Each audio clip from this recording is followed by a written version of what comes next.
എന്ത് തന്നെയാണെങ്കിലും 70 ദിവസത്തിൽ പുറത്തു വന്നാലും എനിക്കൊരു ഇഷ്യൂ ഇല്ല. കാരണം ഐ എം ഹാപ്പി, സാറ്റിസ്ഫൈഡ് ആണ്. കാരണം മേ ബി അത്രയും നാൾ ഒരു 30 ദിവസം കൂടെ കിടന്ന് അതിൻ്റെ അകത്തിരുന്ന് കഷ്ടപ്പെടേണ്ട ആവശ്യം വന്നില്ല. പുറത്തിറങ്ങിയപ്പോൾ തന്നെ ഇത്രയും പേരുടെ സ്നേഹവും സപ്പോർട്ടും കാര്യങ്ങളും അംഗീകാരം എല്ലാം ഉണ്ടെന്നുള്ളത് I am really happy. May be ചിലപ്പോൾ വിന്നറായിട്ട് ഞാൻ വന്നിരുന്നാൽ കൂടി ചിലപ്പോൾ എയർപോർട്ടിൽ എന്നെ കാണാൻ കുറച്ചൊരു സ്നേഹത്തോടെ വന്നില്ല. പക്ഷേ അത്രയും ആ ഒരു എൻ്റെ സന്തോഷത്തിലും എൻ്റെ സങ്കടത്തിലും അവർ എൻ്റെ കൂടെ ഉണ്ടായിരുന്നു എന്നുള്ള കാര്യം ആ ഒരു എയർപോർട്ടിൽ വരുമ്പോഴാണ് ഞാൻ റിയലൈസ് ചെയ്യുന്നത്.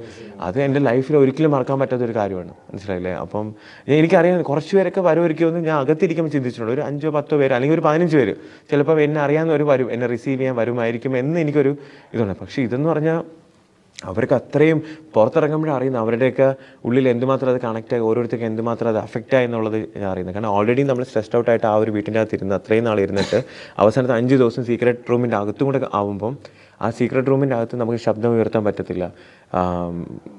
എന്ത് സംഭവം ശബ്ദമേ വരാൻ പാടില്ല. അപ്പം ആരും സംസാരിക്കാനില്ല, ഒന്നുമില്ല. അപ്പം ടി വിയില ഒന്നുമില്ല. അപ്പം അങ്ങനെ ഒരു സിറ്റുവേഷനിൽ 5 ദിവസം അതിൻ്റെ അകത്ത് ഇരിക്കുക എന്ന് പറയുന്നത് ഞാൻ ആയതുകൊണ്ടായിരുന്നത്. എനിക്ക് അവസാനമൊക്കെ ആയപ്പോൾ സത്യം പറഞ്ഞാൽ ഭയങ്കരമായിട്ട് ആരുടെ അടുത്തെങ്കിലും ഒന്നും പറയാനും പറ്റുന്നില്ല. മനസ്സിലായില്ലേ? അവിടെ നിന്ന് ഒരു ഇൻഫോർമേഷനും കാര്യങ്ങളൊന്നും പറയുന്നുമില്ല.